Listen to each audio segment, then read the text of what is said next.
101st Airborne Division has been called the lightning of the U.S. Army.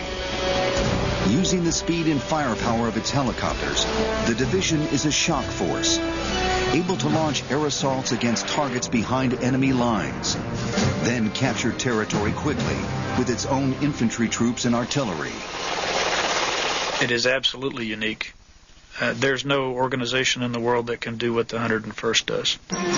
It can bring overwhelming combat power against a target very, very quickly. We can put many, many soldiers on the ground in very quick order. There's really no limit to how far we can go. The division has nearly 300 helicopters, Kiowa Warriors, reconnaissance aircraft, Apaches for delivering deadly missile fire, Blackhawks for firepower and rapid transportation of troops, and giant Chinook cargo helicopters that can carry vehicles, artillery, and even a bulldozer. Strikes by the Screaming Eagles usually come as a total surprise to the enemy. The choppers fly with night vision at speeds of 200 miles an hour. They have the ability to jam enemy radar. And they can hit an unsuspecting foe from 5 miles away. As a helicopter division, the 101 can cross front lines unrestricted by terrain, as they have done from the jungles of Vietnam to the sands of Desert Storm. Generals for the last 300 years have always said, you know, I got this flank and I got that flank. Wouldn't it be nice to be able to go over the top? Well, that's what the 101st does. The helicopters are not just for firepower. They also deliver the division's infantry to the battlefield. One of the main jobs of the 19,000-strong division is to secure enemy territory and knock out resistance so that the heavy forces that follow behind, like the tanks and bombers, have a much clearer path. From its earliest days, the Screaming Eagles training has been legendary for its toughness. To earn their silver wings, division soldiers have to survive one of the Army's most rigorous programs. One aim, of course, is to get soldiers ready for combat behind enemy lines. But there's more to it than that. Ever since the division was formed during World War II, the Eagles' hallmarks have been fierce training and an even stronger pride in themselves. I think it's the pride and the history behind this division, being all the campaigns it's contributed in through history, and just a great history and pride here. It's a very tough, unique division.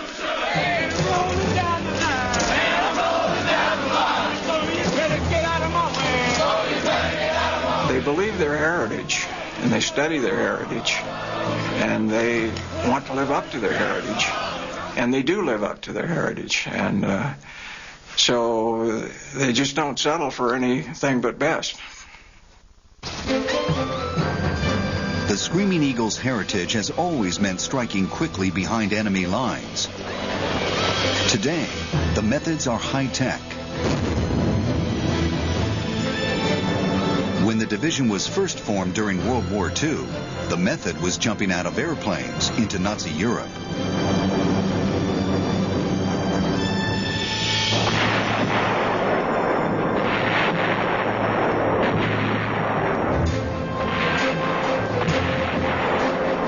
The 101st Airborne, which was to play such a legendary role in World War II, did not even exist when the war began. Many top brass in the Army were skeptical about whether parachute troops would be of much use. But that quickly changed when Hitler's Germans used paratroopers to great effect in overrunning Europe. Soon, the U.S. Army had two of its own airborne divisions, the 82nd and the 101st.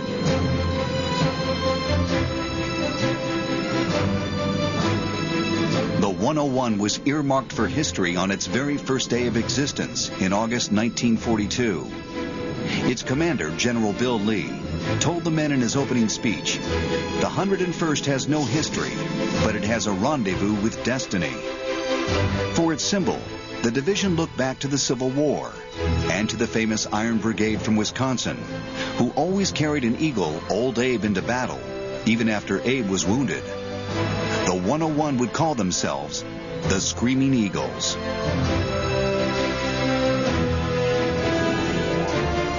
From the start, training was brutally tough.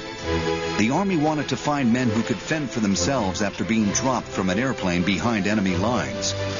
Only 1 man in 3 survived the training regimen, which included a forced march of 140 miles in 3 days. They also at one point went to a slaughterhouse and got truckloads of hog entrails and dumped on the ground, spread them out, and then we had to crawl through those with live machine gun fire 18 inches over the ground. We were absolutely physically fit. I don't think there's a man in there that wouldn't have taken on a gorilla if they put him out there with him. The story at that time was that the way they ascertained that you were fit to be a parachutist was to put one doctor on each side of you looking in your ears. If they could see each other, you were in. The Screaming Eagles were all volunteers. They joined to fight alongside the best, they said. And for the parachute pay, a bonus of $50 a month and $100 for officers. Of course, I didn't realize at that time, and I did realize later, that $100 a month jump pay was blood money. I'll find that out later. The paratroopers had to learn jumping until finally they were good enough to make 5 jumps from real planes, which earned them their silver wings. Boy, when you got that 5th jump in and they pinned your wings on, you just felt like you could fly without wings. It was a most wonderful feeling. By September 1943, the Screaming Eagles were in England, preparing for the Allied invasion of Europe. As an untried experimental unit, the 101 came under close scrutiny from wartime leaders, including the British Prime Minister Winston Churchill and the Allied commander General Dwight Eisenhower. Eisenhower was secretly anxious about the safety of the paratroopers. Some Allied generals were predicting 80% casualties in a drop against the Germans. Even a demonstration jump for the top brass proved dangerous. They finally jumped us. We had one guy killed, Sergeant Sarber, and about 10% of the guys ended up in the hospital. And that was pretty sobering, but that was par for the course. By June of 1944, the Screaming Eagles knew exactly what their mission would be. The Allies were planning a mass invasion of Europe to begin the task of pushing back Hitler's armies. The invasion would begin on the French coast in Normandy, and the Screaming Eagles would be among the first to go in. Under the plan, the bulk of the invasion force would arrive by ship along the Cherbourg Peninsula at the beaches codenamed Omaha and Utah. The airborne divisions would parachute in before them to take the German-held area behind the beaches so that the seaborne forces could move inland. It was a highly dangerous mission, and no one knew what to expect. The invasion date, D-Day, was set for June 6th. On the night of the 5th, nearly 6,700 Screaming Eagles checked their parachutes and prepared to board their planes. They were given a special dinner, a condemned man's last meal, one soldier called it, before heading out. I remember they fed us pork chops and fried chicken, which was a real treat. As a matter of fact, we were eating chicken legs on the way up to our assigned C-47 troop ship. The new division commander, General Maxwell Taylor, who'd replaced the ailing Bill Lee, promised the men, "Give me 3 days of hard fighting and you will be relieved." Eisenhower himself came down to the airfield.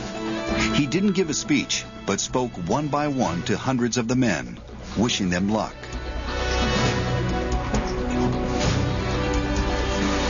Then he stayed to watch as the paratroopers boarded their planes for what would be their first ever combat mission. Soon the world would know whether America's experiment with airborne troops would work or not. As Eisenhower gave a silent salute, the planes took off toward Hitler's Fortress Europe. Most of us were thinking about, are we really going to be okay?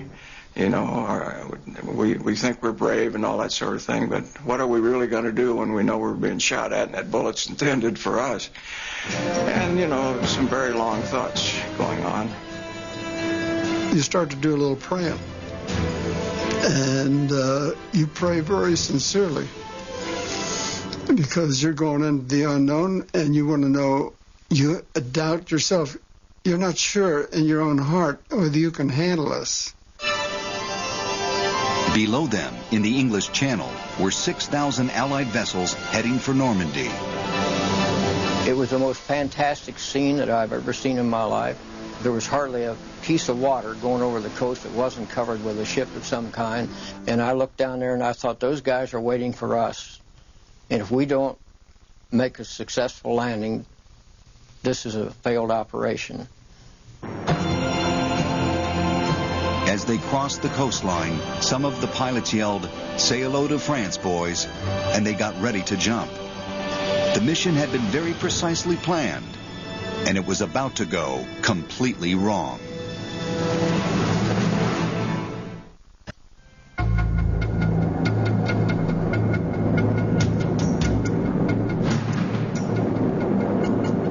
On D-Day of the European invasion, all went according to plan for the 101st Airborne, until their transport planes crossed into France. Then German anti-aircraft fire started coming up, and many pilots panicked, disobeyed orders, and broke formation. When we hit the coast of Normandy, all hell broke loose. The firing on the plane was, I mean, there was so much aircraft and ground fire that the pilots started taking evasive action immediately. Instead of jumping from 700 feet at 100 miles an hour, many of the Screaming Eagle paratroopers had to jump from only 300 feet, from planes going 200 miles an hour. Opening shock was that strong when you're doing about 200 miles an hour that the rope tore and there went all your equipment, so you lost everything. They lost their rifles, they lost their sidearms. They pretty well came down with just maybe a grenade or two attached to their rings up there, and maybe a knife attached to their boot. The carefully planned jump turned into chaos, with the men scattered all over Normandy. Many were dropped as far as 10 miles from their planned landing zones. Some were dropped into the English Channel and drowned, and others came down directly on top of German troops and were killed before they hit the ground. I believe we lost close to 1,000 men, and so did the 82nd, on these men who never got back to their own units because they were dropped so far apart and so far from their designated drop zones. Many found themselves alone, at night, in enemy-held territory, with little idea where they were. I had a Tommy gun, a Thompson submachine gun, and I was on my stomach on the ground, and I let it burst when I saw some feet coming my way and no recognition signal. I gave a burst, and that poor cow was killed. Barney Ryan and his colleagues were dropped into a neck-deep swamp, surrounded by Germans, and had to swim for their lives. And so we all dropped back on our backs in the water, started paddling back, and we got separated. I never saw them again. And I tried to get out of that swamp 3 times during the night. Every time it made some noise, you'd be fired on. So I was right in the middle of a group of Germans. He spent 3 days surrounded by Germans until American troops arrived and took the area. The Eagles had been trained to be resourceful behind enemy lines, and now it was paying off. Paratroopers, by and large, felt they could be a one-man army. If they fell or jumped and were by themselves, they'd do what they could to fight their way back or get back to their unit. To identify each other in the dark, the paratroopers were given children's toys, crickets. The idea was that you challenged with one click and you responded with 2 clicks. Now, why that was a good idea was that if you use words, it's very difficult to disseminate that, get it out to every man so that he knows it. It's hard for him to remember it. Some of them are going to forget it under the stress of combat and so forth. But having crickets was no guarantee of knowing who was around the next hedgerow. And I bumped into a body. And I spun around, and there was a little old Frenchman he was hiding there in the hedgerow, and I had my rifle right between his eyes, and he was chattering away, and I'm sure he was telling me he's not an enemy. In case of capture, officers were given escape equipment, including a map of France, a saw, and a compass. I took this map, folded it up, and sewed it in the lining of my trousers. And for the saw, I took the saw and I split the sole of my boot and put the saw between the soles of my boot. And for the compass, I put that in the fly of my pants. Because of the scattered drop, soldiers had to create makeshift units as they went along. By the end of the first day, only 1 soldier in 3 had found his own unit. But the scattering had unexpected payoffs. Although it confused the American paratroopers, it confused the Germans even more. Because it was so screwed up. It was so screwed up, the Germans didn't really know what the major mission was. They didn't know where to rush their main forces because we had men all over the whole peninsula. You couldn't have planned reconnaissance better in a way, although you wouldn't have done it, than to have these chaps drop where they were and come back and tell us who they'd seen and where they had been and what they had done. Because of the scattering, there were no defined front lines on the peninsula, so the initial fighting became a series of small unit actions. A lot of it was combat in cities type of fighting, where they were in a group of houses, and in that case you just had to fire a bazooka into the house, mortar if you had mortar or whatever. So the kind of fighting was a function of where the enemy was and where you found him. This kind of fighting played to the Eagles' advantage. We were trained to take care of guerrilla-type fighting and small unit fighting. That had been basically our training. For the Germans, they were not trained as intensely as we were for this type of fighting. For Richard Winters on D-Day, the main mission was to lead a dozen men in a raid to take out 4 huge German artillery guns that were pounding the Americans on Utah Beach, 3 miles away. I charged with the rest of the guys, and we took the first trench. We captured the first gun. The tactic for something like that, if you're on their flank, you put down another base of fire on the next gun and charge that. Very basic, very simple, nothing unusual about it. We'd done this sort of thing in training, but we did this 4 times, and we took all 4 guns. The effect was pivotal. The action virtually stopped the shelling of American forces coming ashore on Utah Beach. It was only afterwards that we realized what we had done. At the time, we didn't realize that this was a key operation. It was just a job that had to be done.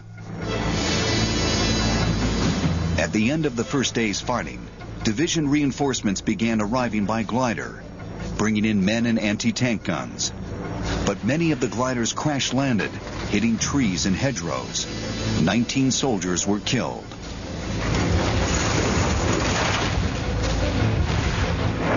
Over the next 2 days of fighting, the 101 took control of its target areas behind Utah Beach.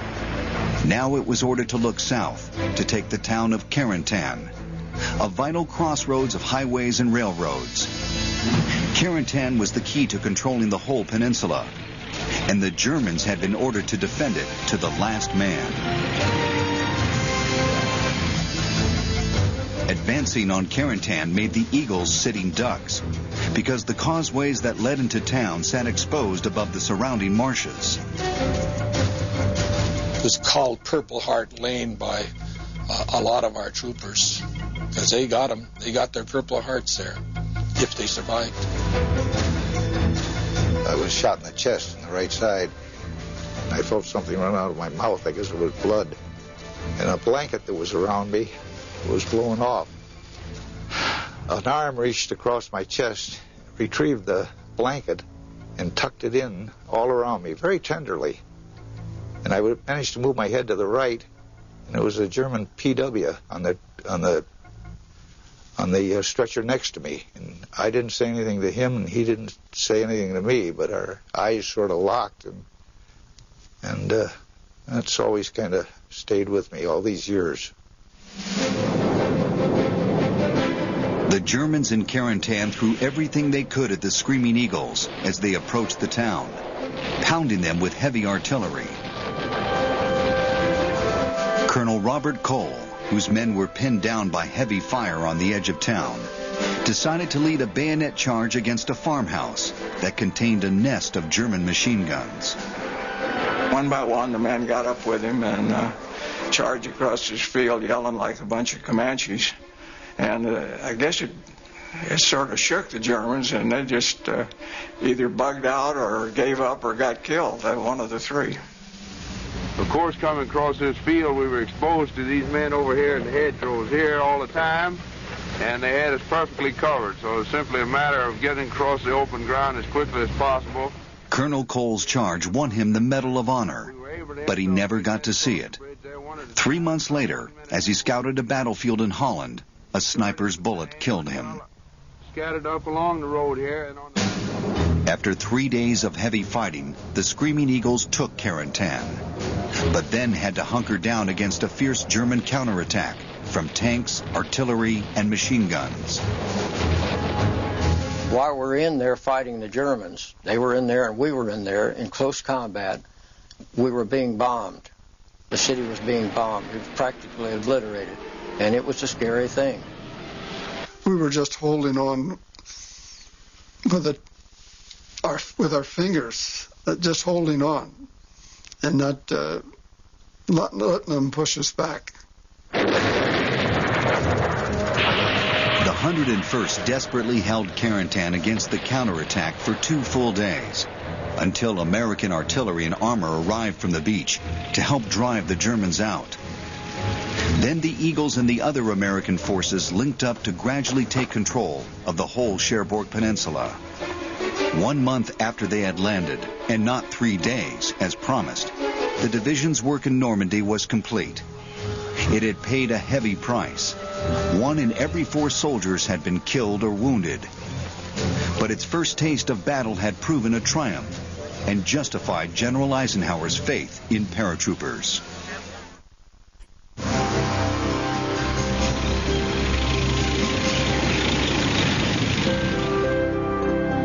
After their success in Normandy, the Screaming Eagles had a few weeks in England to rest and lick their wounds. But they knew it would not be long before they would have to jump again behind Nazi lines in Europe. In September 1944, the division took off for Holland and Operation Market Garden. American, British, and Polish paratroopers were to be dropped behind the German lines in Holland and take control of a highway running north to the Rhine River, so that British tanks could sweep north and into Germany. As in Normandy, the Airborne's role was to lay out a carpet for the Allied forces coming in behind them.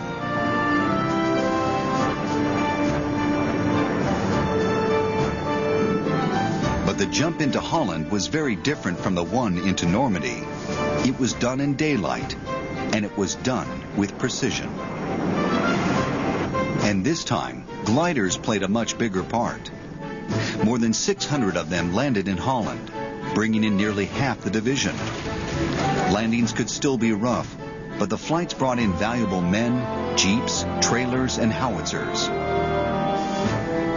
The 101's mission was to secure the area around the southern end of the highway, and within 2 days it did so. The Germans at first had been caught off guard. The Eagles captured several Dutch towns and the southern section of the highway. They also captured the spoils of war.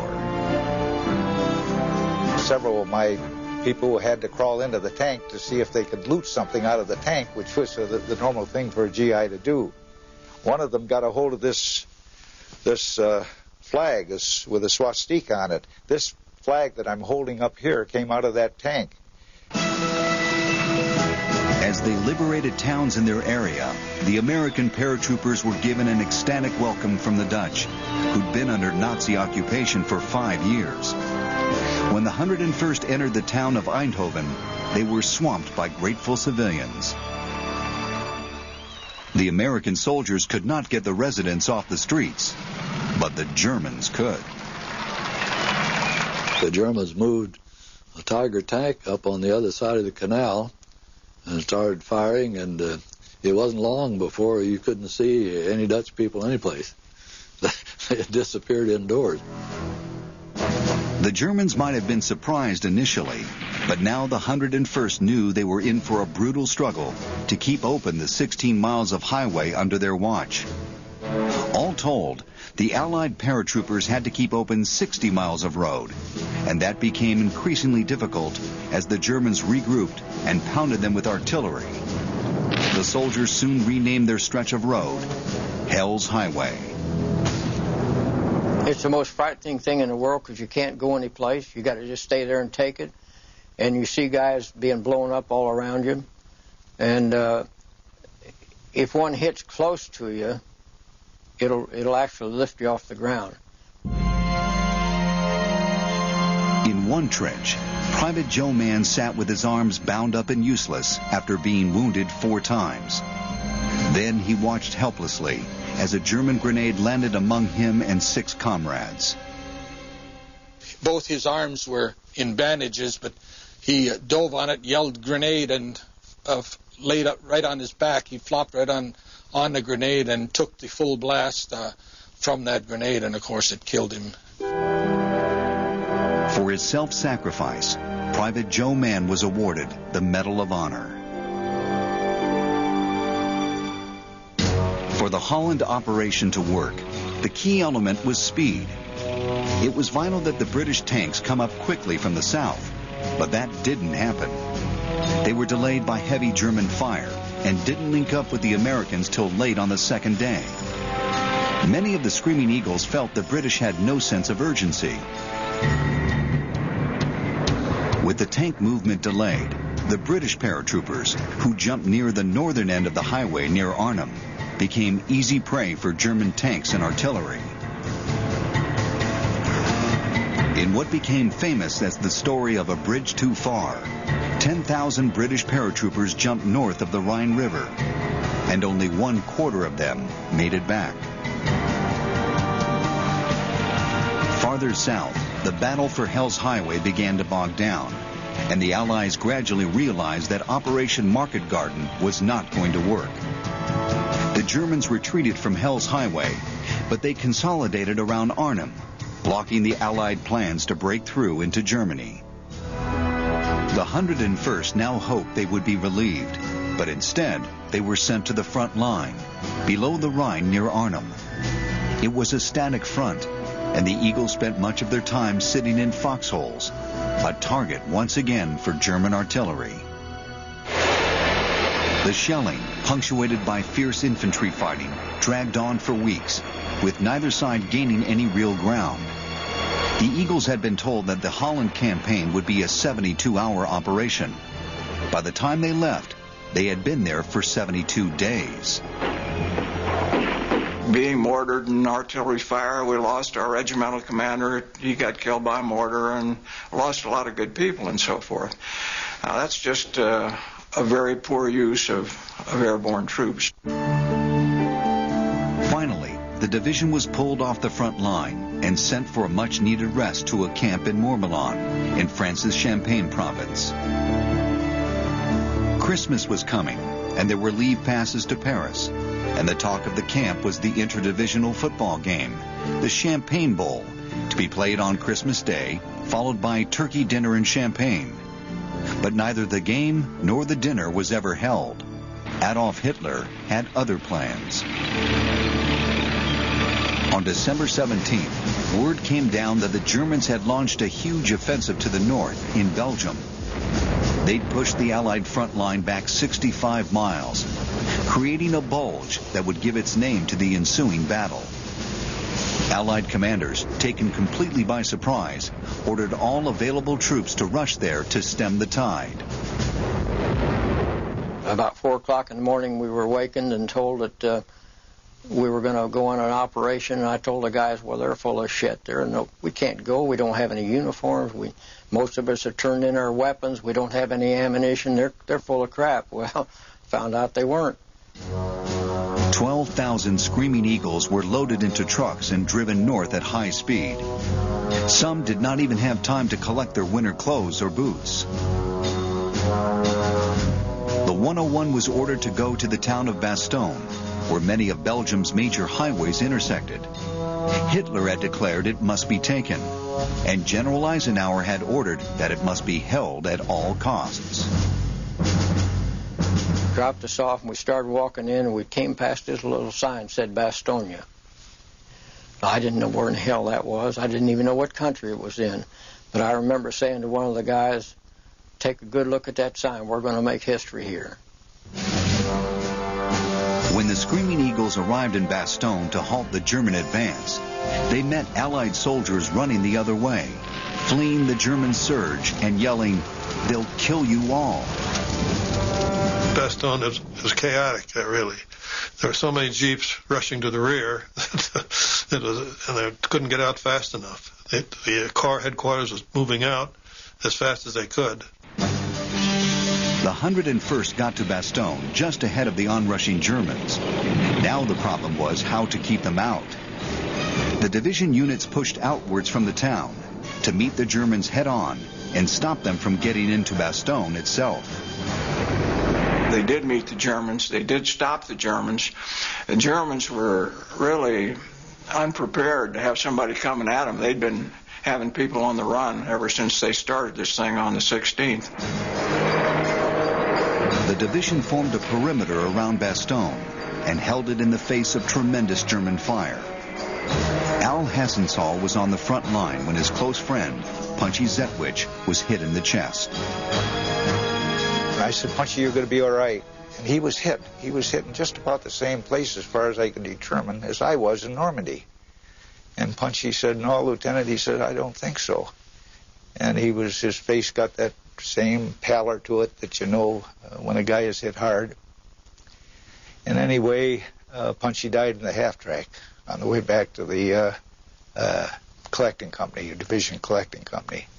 And in 1994, when we visited at Ile Chapelle, the graves of our people, I found Punchy.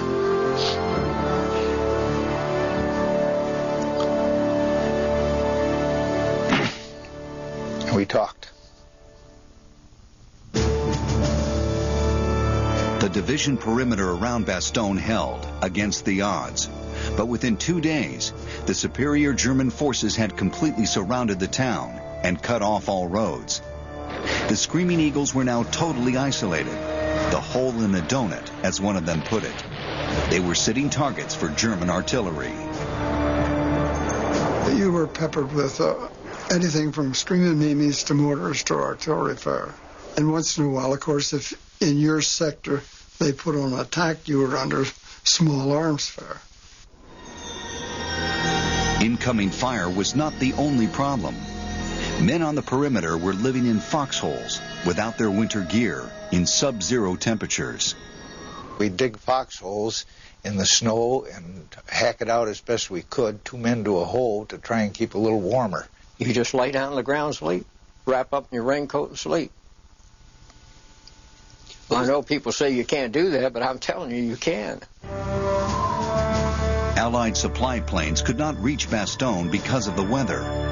leaving the troops short of food, fuel, and medical supplies. The division's medical situation was desperate. They captured our entire division hospital, which we had thought was in a safe place, but they captured our surgeon, all the doctors, all the medical supplies and everything. Medics had to dig their own hospital.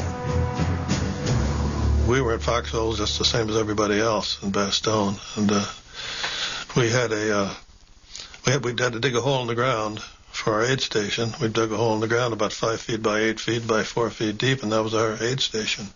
Those guys are heroes because they went above and beyond what I would consider the call of duty. They did whatever they could for those guys, but there's very little you can do. Many of them just died of shock or froze to death. Yet despite all the hardships, the Screaming Eagles remained confident. The Germans, with all their advantages, were unable to break the perimeter. We didn't think that the Krauts had the upper hand.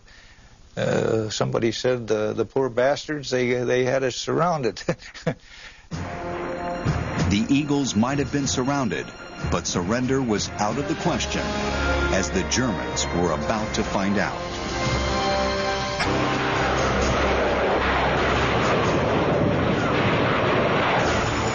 By the 5th day of the siege of Bastogne, December 22nd, the Germans assumed the Americans had had enough.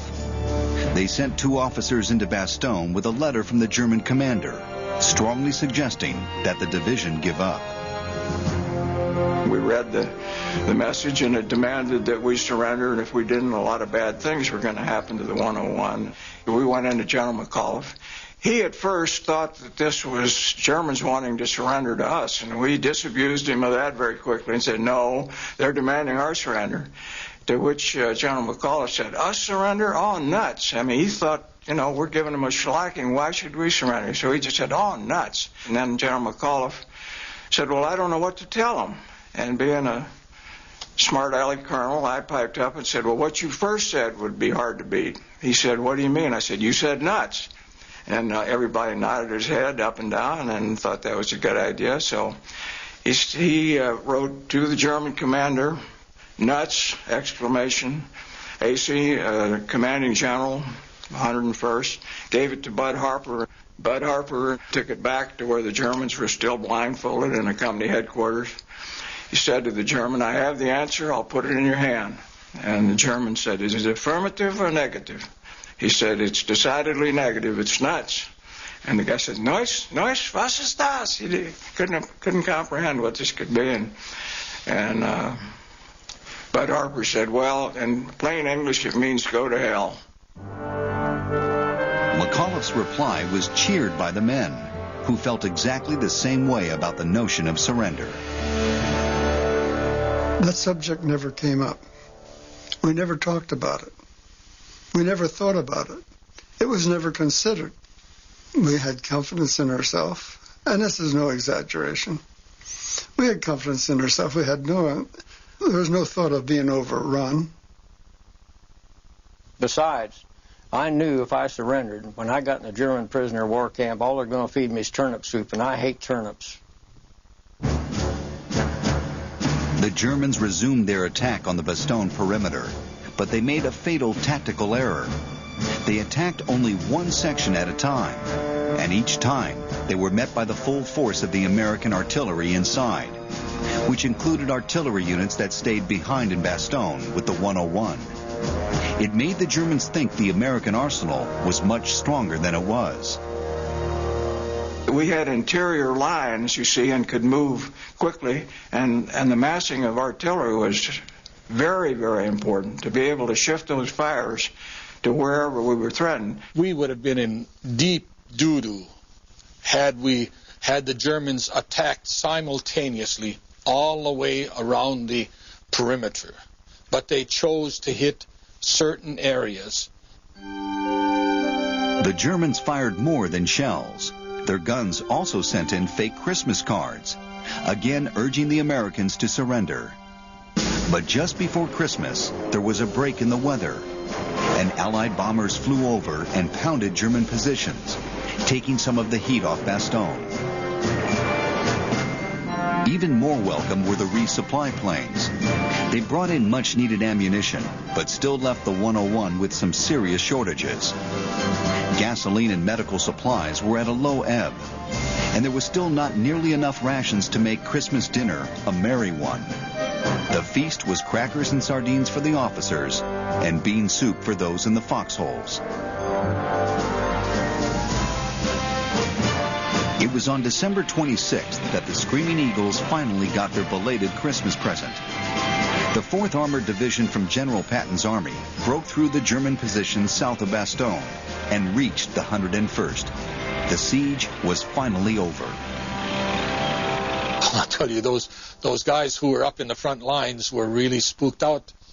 And when the tanks actually came right up to their positions, that tank commander had to call out to them, "Hey, we're friendlies." With the siege over, the men could finally get food and medical supplies, and also mail, although that could be a mixed blessing.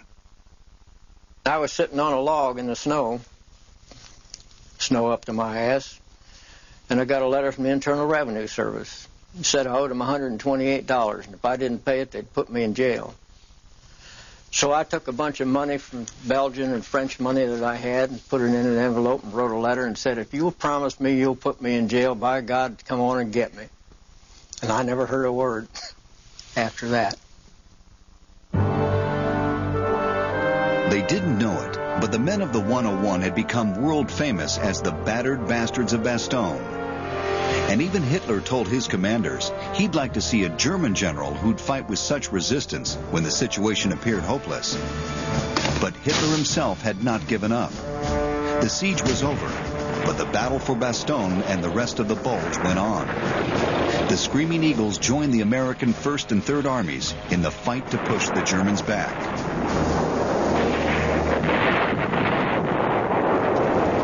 By mid-January of 1945, the American armies had driven the Germans back towards their own border. The Battle of the Bulge was over. In Bastogne, the American 7th Corps commander, General Middleton, called the 101 the finest division he'd ever known. But before handing the town over to General Middleton, the Eagles made him sign a receipt which said, "Received from the 101st Airborne, the town of Bastogne, Belgium. Condition, used but serviceable. Kraut disinfected." After some border patrol duty in Alsace, the division returned to camp in France, where General Eisenhower created a precedent by awarding the entire division the Distinguished Unit Citation. "You met every test," he told them, "and I am awfully proud of you."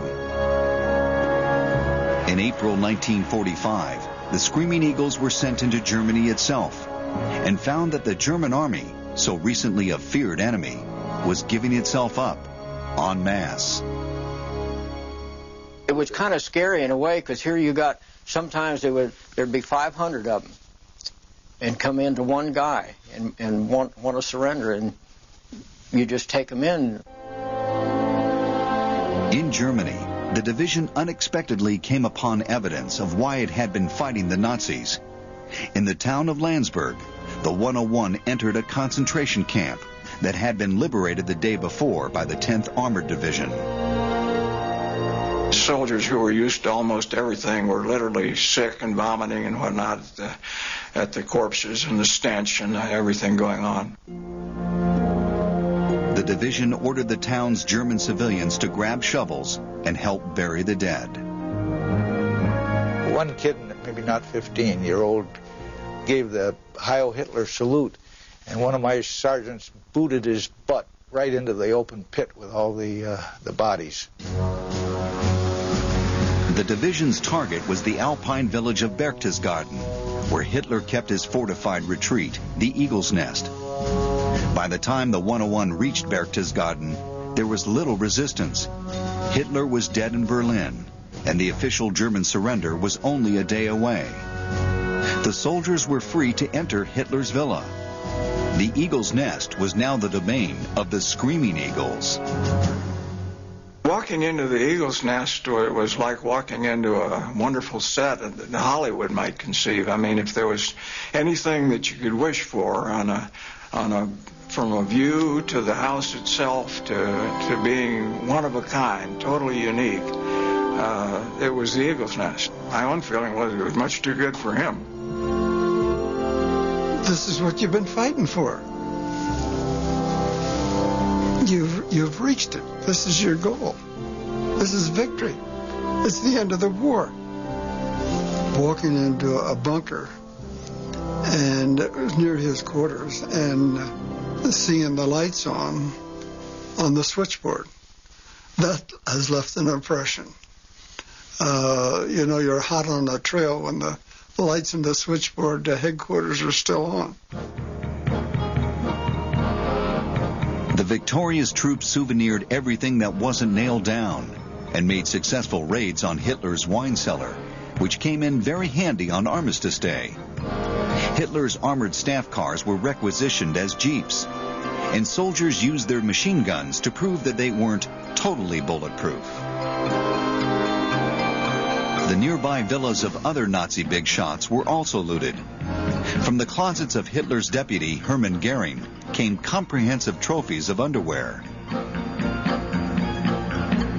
Boxer shorts weren't Goering's only collectibles.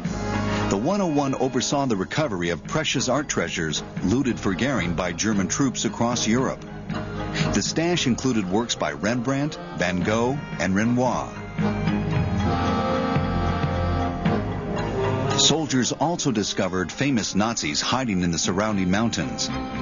Among those arrested were Julius Streicher, the notorious anti-Semite propagandist, and Dr. Robert Ley, leader of the Nazi Labor Front. Officers, especially the officers that had Jewish background, and they knew what had happened to their people, they really hunted them down. During the summer of '45, the Screaming Eagles returned to camp in France to await a possible jump into Japan, although the Hiroshima bomb ended that possibility. With no missions left to make, the war was over for the division, and it was deactivated.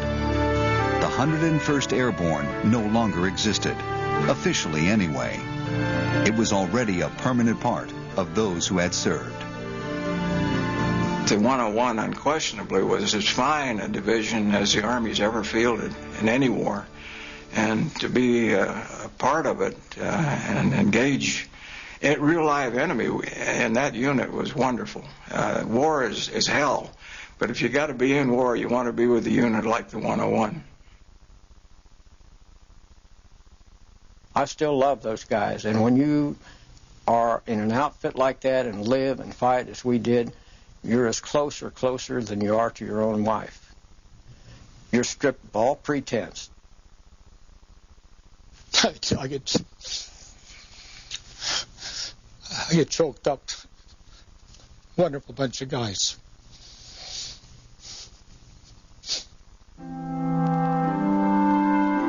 Looking at pictures of the men, I think of looking at men that are satisfied. They're satisfied within themselves. He's not swaggering. To swagger is to become a hero. No, these fellows aren't swaggering. They're satisfied. The Screaming Eagles had seen only 1 year of action, but what a year it had been. And they had written their names into history. When America next called upon the 101st to fight a war, the paratroopers would again go behind the lines of a dangerous enemy in Vietnam.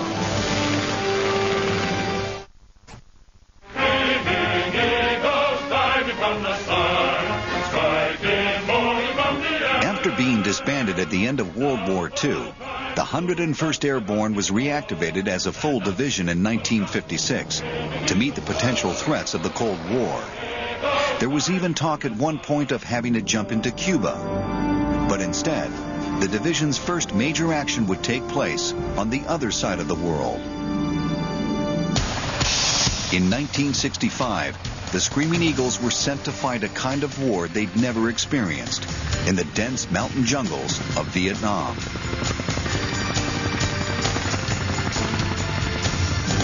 It was, in some areas, so dark that you could hardly see, especially early in the morning, late in the afternoon. It was extremely humid, and on most days would exceed 100 degrees. We were covered with leeches 2 and 3 inches long, if we were hacking our way through bamboo.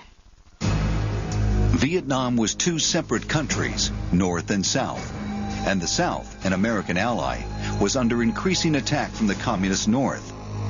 In 1965, President Johnson ordered combat forces to South Vietnam to help defend it. And one of the first units sent was the Screaming Eagle's 1st Brigade, about 3,600 of the division's best troops. As an airborne division, the 101st was an obvious choice because Vietnam would be the first great helicopter war. For the American forces, helicopters were the trump card that could overcome the inaccessibility of the jungle and deliver both firepower and troops with a mobility never seen before. They could attack, move, be in place again as the enemy moved on, whereas the enemy had to hump through the jungle. So they didn't have that advantage. So we could put fresh troops in fairly easily and keep them fairly fresh without them having long hikes through the jungle. The Screaming Eagles rarely parachuted in Vietnam. The dense jungle made that impractical. Instead, the helicopters dropped them directly onto the landing zones, or LZs, and frequently the drops and pickups were met by enemy ground fire. Yes, it's dangerous. Anytime you're up there, you could be shot at with a rocket or a surface-to-air missile or machine guns.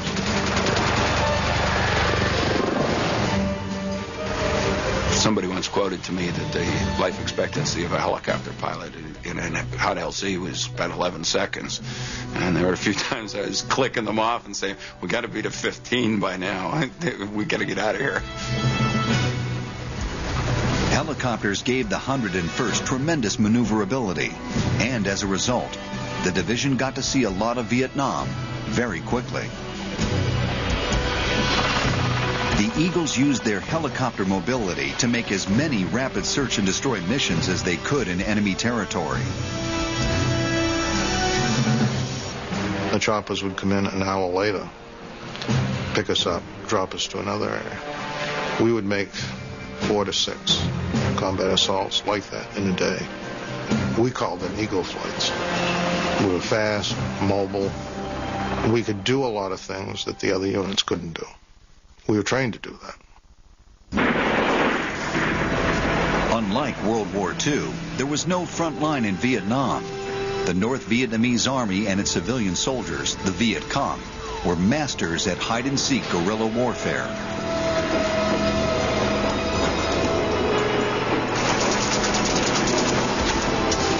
There were frequent clashes in Vietnam, many of them small scale. But some battles escalated into firefights that could last for days, like the battle near Dak To in 1966, that raged for 2 weeks until the Eagles prevailed. In battles like Dak To, just as their colleagues had at Bastogne, the division soldiers took enormous pride in the Screaming Eagle patch on their shoulders. So much so that when the Army ordered all units in Vietnam to tone down their shoulder patches for camouflage reasons, the 101st was made an exception because the patch made them better soldiers. And there's definitely something about wearing that Screaming Eagle on your shoulder, at least that I find, like something mystical about it. It's a talisman and an inspiration. The Eagle patch became famous among the North Vietnamese. They respected us. They called us chicken men. They didn't know what an eagle was. And they said, watch out for the chicken men. Because the enemy was often so hard to find, the Eagles and other divisions developed special teams to go into enemy areas on intelligence missions. The teams were called Long-Range Reconnaissance Patrols, or LRPs. Our main function was to be the eyes and the ears of the 101st Airborne Division. That was our motto, matter of fact. LRP patrols, usually 6-man teams, were dropped by helicopter into enemy territory for 3 to 7 days to locate enemy positions and then get out before they were spotted themselves. For the LRPs, silence was golden. We all learned to use hand signals. There was no talking at all on alert patrol. Sometimes we would go 5 or 6 days, and except for a whisper when the radio operator was calling in a situation report, there was no talking at all. Most LRP patrols were looking only for information, but sometimes heavily armed LRP teams of a dozen men would lay ambushes for the enemy, then get out quickly by helicopter. Gary Linderer was on one such mission in 1968 that ambushed an enemy patrol by using claymore mines. 5 claymores went off and killed 9 of the 10 people that were in that patrol. 4 of them were nurses, and which immediately bothered me when we found out, but 3 of the nurses had .45 automatics on them.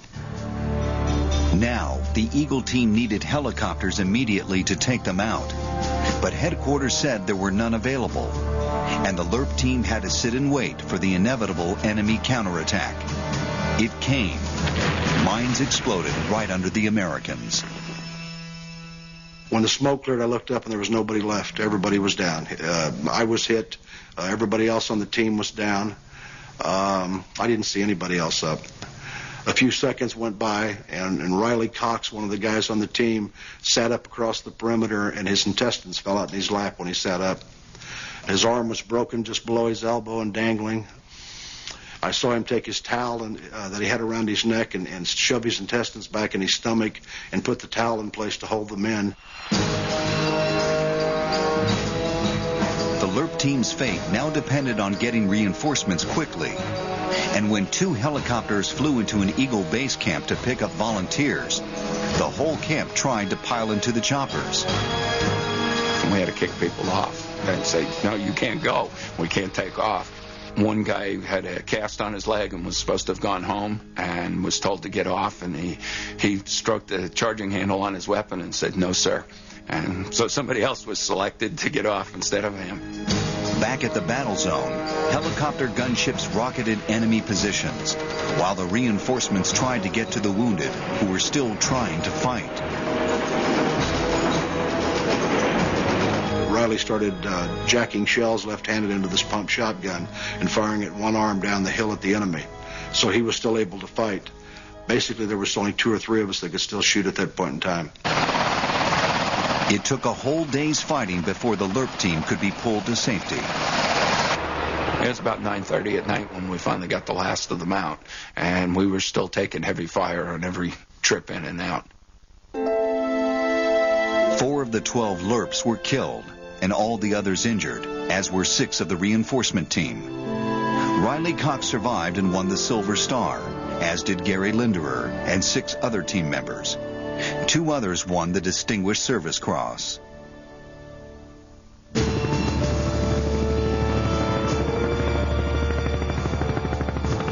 By early 1968, the entire 101st Division had been sent to Vietnam to join their 1st Brigade. Straight after they arrived, they were caught in the famous Tet Offensive, when the Viet Cong launched simultaneous countrywide attacks against American and South Vietnamese targets. The Tet Offensive shocked Washington, and American public sentiment against the war increased. On the battlefield, the soldiers knew it. The thing that hurts the most with me is not having the support for their troops over there, and those people that were supporting the North Vietnamese with comments and so forth. That hurts. As part of the post-Tet counteroffensive, the 101st was ordered to strike enemy strongholds in the rugged Ashaw Valley. On one sweep of the valley in May of 1969, Screaming Eagle units came upon a hill marked on their maps as numbered 937. It was heavily entrenched with North Vietnamese troops. They had interlacing, mutually supporting, dug-in positions all the way up that hill. Most defended position I saw in my 3.5 years in Vietnam. After the fighting that followed, it would forever be known as Hamburger Hill. This film, taken immediately after the remote battle, gives some idea of the firepower used. American bombers wiped out nearly all vegetation, but were unable to dislodge the entrenched defenders. Screaming Eagle infantry units were ordered to charge the hill in waves for a week, but they too could not dislodge the enemy. We got to the base of the hill, and as we moved out, it was just open ground. Just stumps, bomb craters. As we're going up the mountain, I mean, just unbelievable machine gun fire. Now I know what the fellows on D-Day, as they were going across the beaches, we had no cover.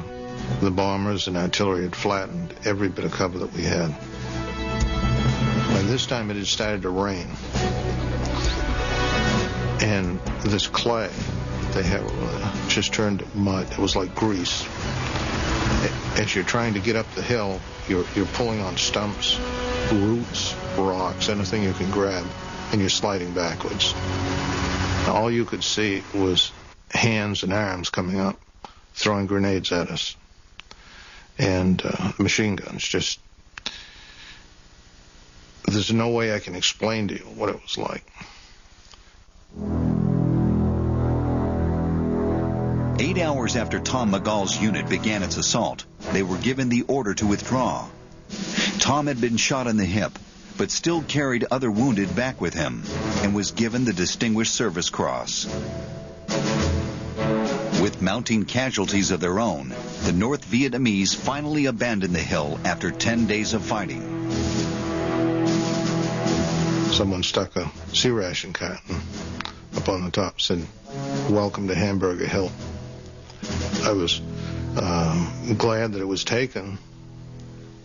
The cost was just too high. Taking the hill had cost 400 American casualties. In Tom McGall's company, casualties were almost beyond belief. I know this sounds extraordinary, but between people that were wounded and reinforced with new people, and with the KIAs, it was 150%. It was unbelievable. Yet within a week of being won, Hamburger Hill was abandoned by the American commanders. We knew what was going to happen on every operation that we went into the jungle. You found the enemy, you destroyed them, you went to another location.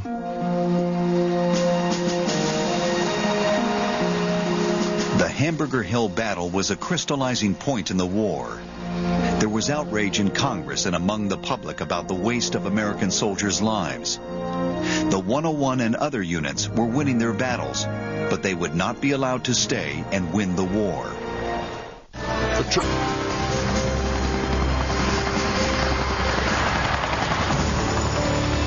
Within the 101st Division in Vietnam, no group was more respected than the quiet band of heroes, the medics. Treating and extracting the wounded from the dense jungle was a fearsome and dangerous problem. And here again, the helicopter created a battlefield revolution. Medivac crews could extract the wounded from the jungle and race them to hospitals in ways unthought of just 20 years earlier.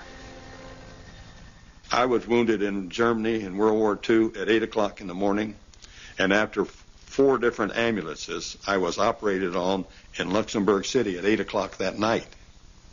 Unheard of in the Vietnam War. The reason why we saved so many people who were badly wounded in the Vietnam War was because of the helicopter.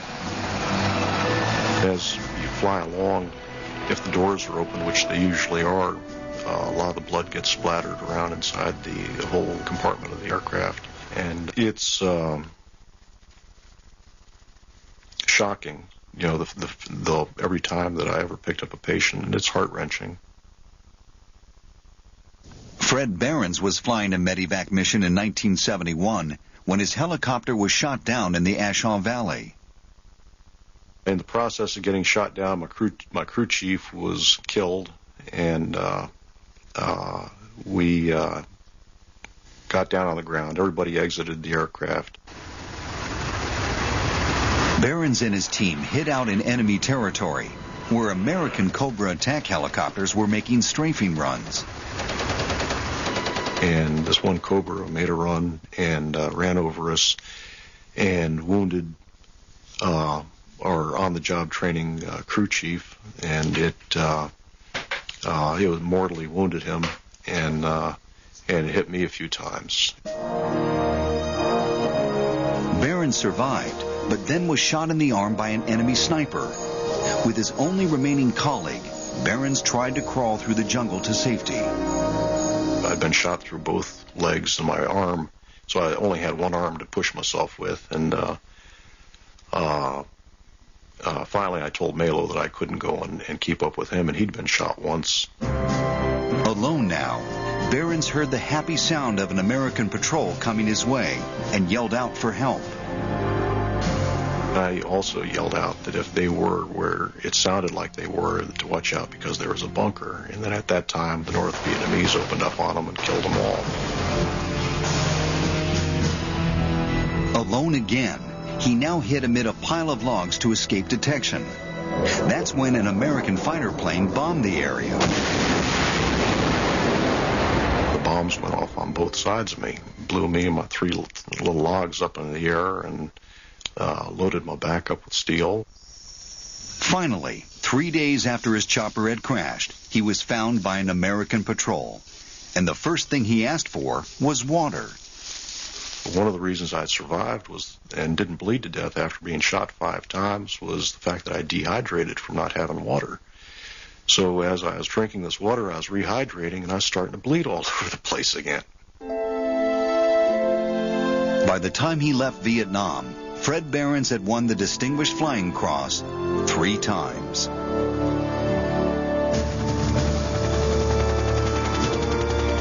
For many medics in Vietnam, braving enemy fire to save the wounded meant paying the ultimate price. You know, happiness expands, but grief focuses on one person in war. At least it does for me. Galen Gretham. He was a medic from headquarters company. One guy was wounded. Galen got up to go to his aid, and he was killed. Every name on that wall is sort of like Galen's name to me. Yeah, he had the fatal flaw of all the medics. When someone was hit, someone yells medic, you get up and run and help. So that's bravery. That's what it amounts to.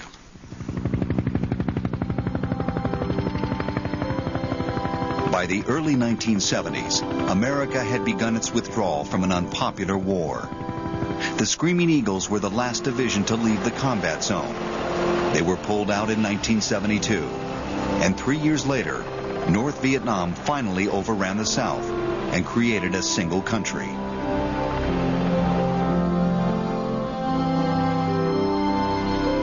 The 101st had fought the battles they were asked to fight and won them. But they came home to a country where many civilians seemed to blame the soldiers for losing the war. You know, tactically, the U.S. won, but we lost the war at home psychologically. And I think that's a sad part, because soldiers were doing what they've always done.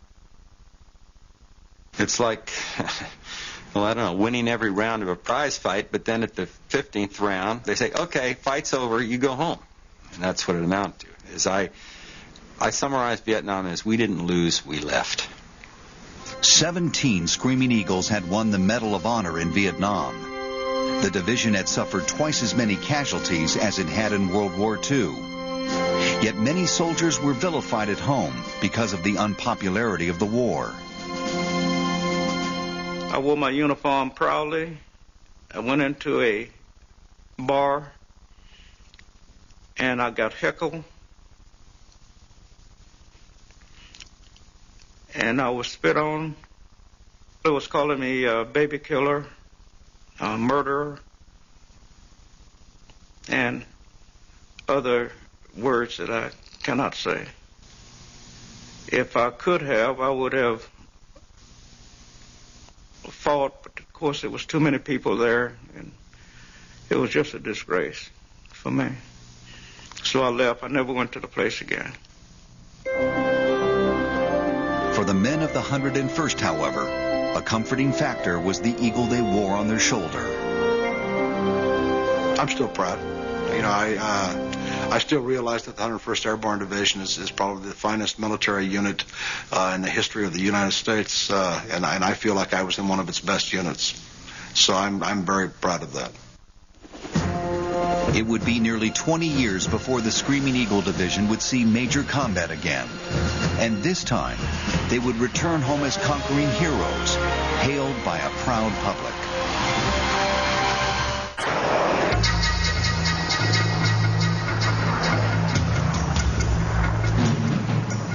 The 101st Airborne had won fame in the snows of Europe and the jungles of Vietnam.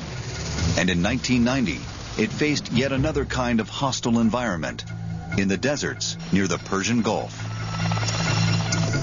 In August that year, the Iraqi dictator Saddam Hussein ordered his army, the world's fourth biggest field army, to invade Kuwait, Iraq's oil-rich neighbor to the south. When Saddam rejected all demands that he withdraw, Western nations, under the UN flag, began a massive military buildup nearby in Saudi Arabia.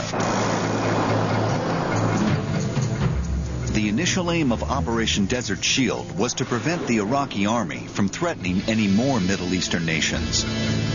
The second aim, if Saddam refused to budge from Kuwait, was to begin Operation Desert Storm, to drive Iraq out by force. One of the first units sent to Saudi Arabia was the 101. Its attack helicopters made it a premier rapid response force. And the choppers would also be important anti-tank weapons if Iraq launched another offensive. The Screaming Eagles set up camp in the desert, which would turn out to be their home for the next 6 months. In the middle of the day, the desert temperatures were 128 degrees, so you had this enormous heat early on. Late fall and early winter, you had just the opposite extreme. We were wearing parkers, and it was freezing cold weather. Another problem was the sand. The American media were full of stories that the division's new attack helicopter, the Apache, would not work in the desert.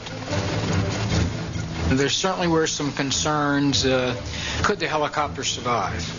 We had 2 desert sandstorms. The desert term is shamal, that blew through. These really affected the flying, shut down our ability to fly. I mean, you could not see 3 feet in front of you. Yet as soon as those shamals blew through, our soldiers quickly cleaned out their engines, flushed them with water, and they got back up flying and picked up the momentum.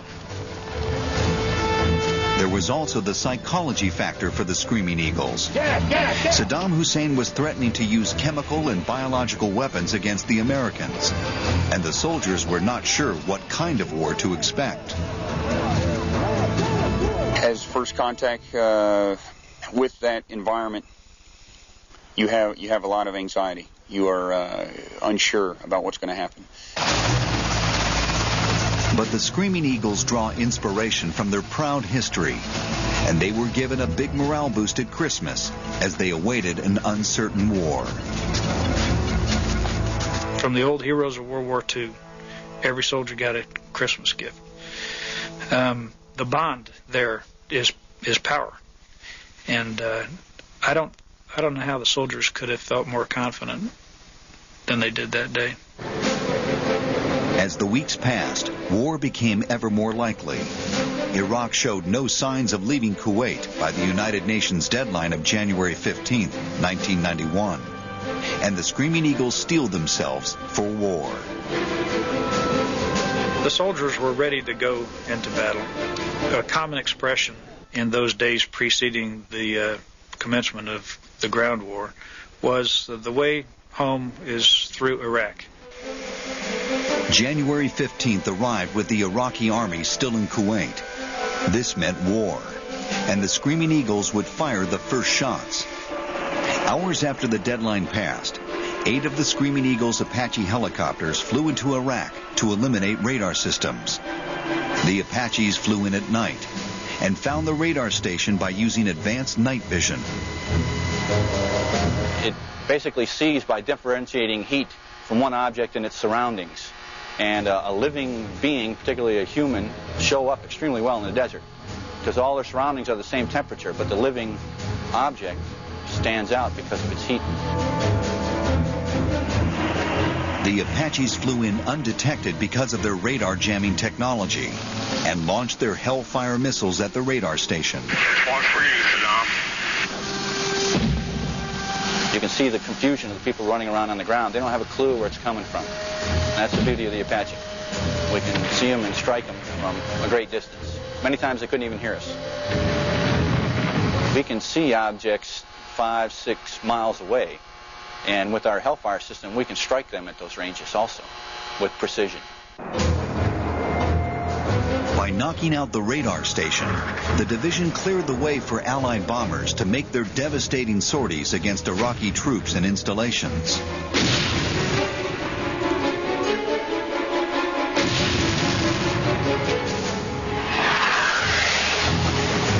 After a month of bombing to soften up the enemy, the Allied commander Norman Schwarzkopf ordered the start of the ground war, sending troops into Iraq and Kuwait. The 101st mission was to fly deep into enemy territory and set up operating bases for further assaults. The first mission was to set up a forward base in Iraq named Cobra. The division's 1st Brigade air assaulted into the area with attack helicopters, peppering the Iraqi defenders on the ground. And they put up a fight initially, but the overwhelming application of superior combat power from our attack helicopters, from artillery, and from close air support won the day. And that battalion, in fact, was severely damaged and surrendered. As the division quickly supplied the new Cobra base using ground convoys and transport helicopters, the Eagle's 3rd Brigade began the longest air assault in history, flying 155 miles from its base in Saudi Arabia up to the Euphrates River in Iraq. There it took control of Highway 8, one of the main links between Baghdad and the Iraqi army. And I thought to myself that night as we went in, we were only 100 miles from Baghdad, and we were on the ground. We had a brigade-sized element on the ground, and I wondered if Saddam knew we were there. And I thought to myself, he won't sleep very well at night if he knows the Americans are a mere 100 miles from Baghdad. The Allied forces were rapidly overrunning the Iraqi positions. On the 4th day of the ground war, the Eagle's 2nd Brigade swung east from Base Cobra to set up a new base, Viper, from which it launched attacks against Iraqis retreating from the city of Basra. A highway there up in the Basra area called the Highway of Death. And it was along that highway that attack helicopters from the 101st destroyed many, many Republican guards and other military units, vehicles, and maneuver formations. Iraqis began surrendering en masse, which created the extraordinary situation of whole Iraqi units trying to surrender to a single helicopter. It's a 2-seat aircraft, and when 40 or 50 people surrender to you, there's nowhere to put them. So basically, pilots would land and say, that way to the friendly lines, keep your hands up, and they'll take care of you. We couldn't do anything for them. Is a feeling of pity for them. We felt sorry for them because they were just snatched up off the street and forced to live inhumane conditions. They had nothing more than a suitcase with some personal belongings in it, and the Iraqi military issued them a weapon and ammunition and put them in a hole. The 101st was planning to go still deeper into Iraq when the ceasefire was announced. Victory had come barely 100 hours after the ground war had begun. For its part, the 101 had achieved all its objectives while losing only 5 soldiers. The Allied commander, General Schwarzkopf, singled out the division for special praise, calling it the lightning in Desert Storm. And he's right. And it's because we can strike so quickly, so deep, with such awesome precision and lethality. That's what we did for him, the theater commander in Desert Storm, and that is a perfect description of what the 101st was in that combat operation.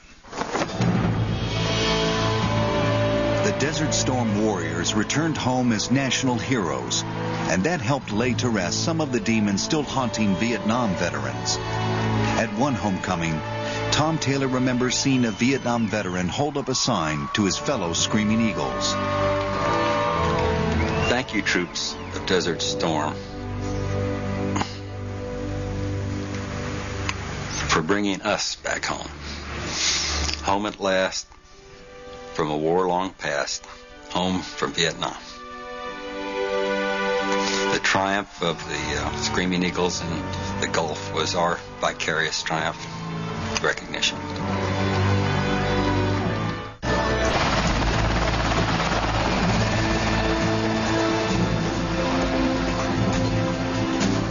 As a strike force, the 101st Airborne Division is in a constant state of readiness. It can have its lead elements ready to fight anywhere in the world within 36 hours. Since Desert Storm, the Screaming Eagles have served in Haiti, Somalia, Panama, and the Balkans. An attack force like the 101 depends on having superior technology, and that's just what it has with the Apache helicopter. Equipped to fly unseen and unheard into enemy space, the Apache can deliver a lethal barrage of missile and rocket fire.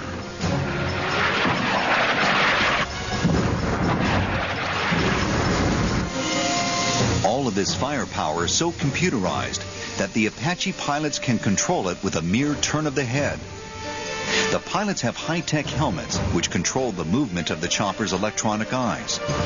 That means that wherever the pilot looks, the electronic eyes look too, giving the pilot detailed computerized information about the battlefield he's looking at.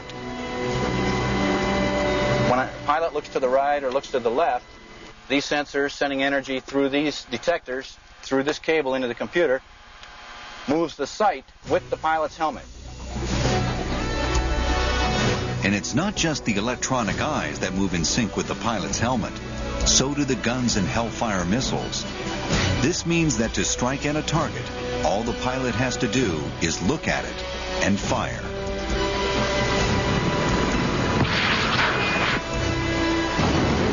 There's a lot less thought involved in targeting an object, whatever it might be, and actually pulling a trigger. Because all I have to do is look at it, and there's a crosshair already. I look at the object, center it in my field of view, the crosshairs are on it, and I pull the trigger. It's that simple.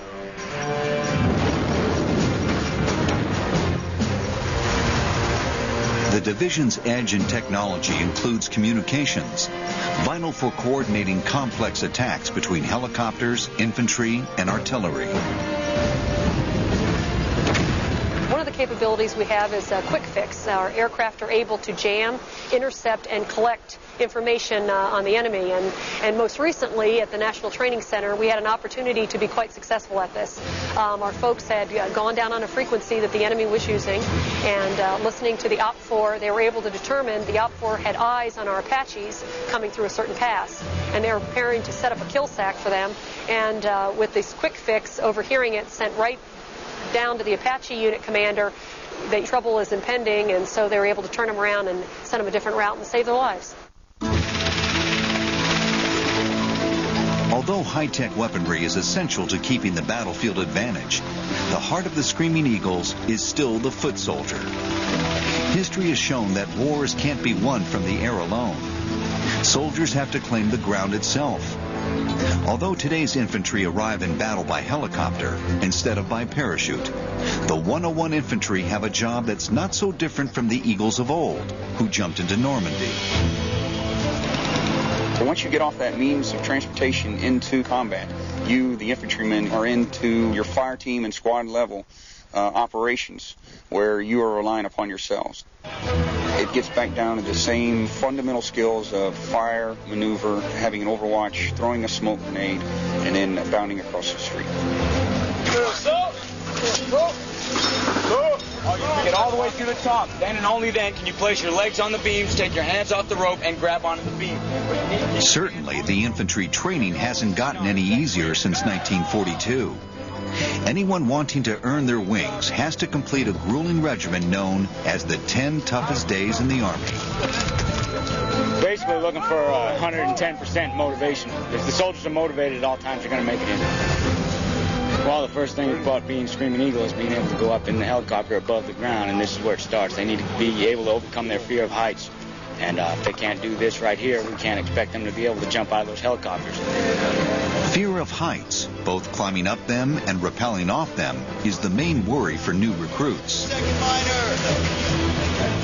Come down a rope on a 34-foot tower. That's quite an experience.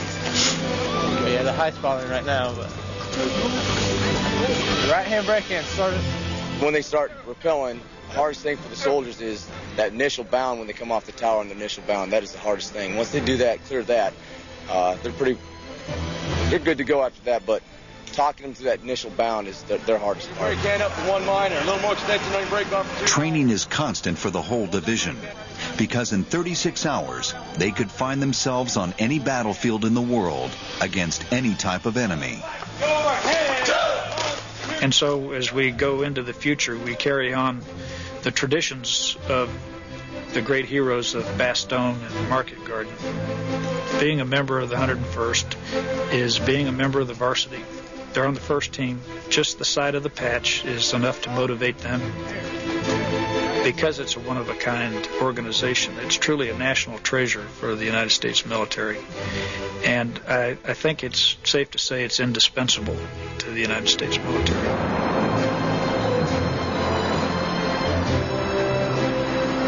What began as a risky experiment involving men with parachutes has evolved into a complex and lethal military machine that's proven itself against all types of enemies in all types of conditions.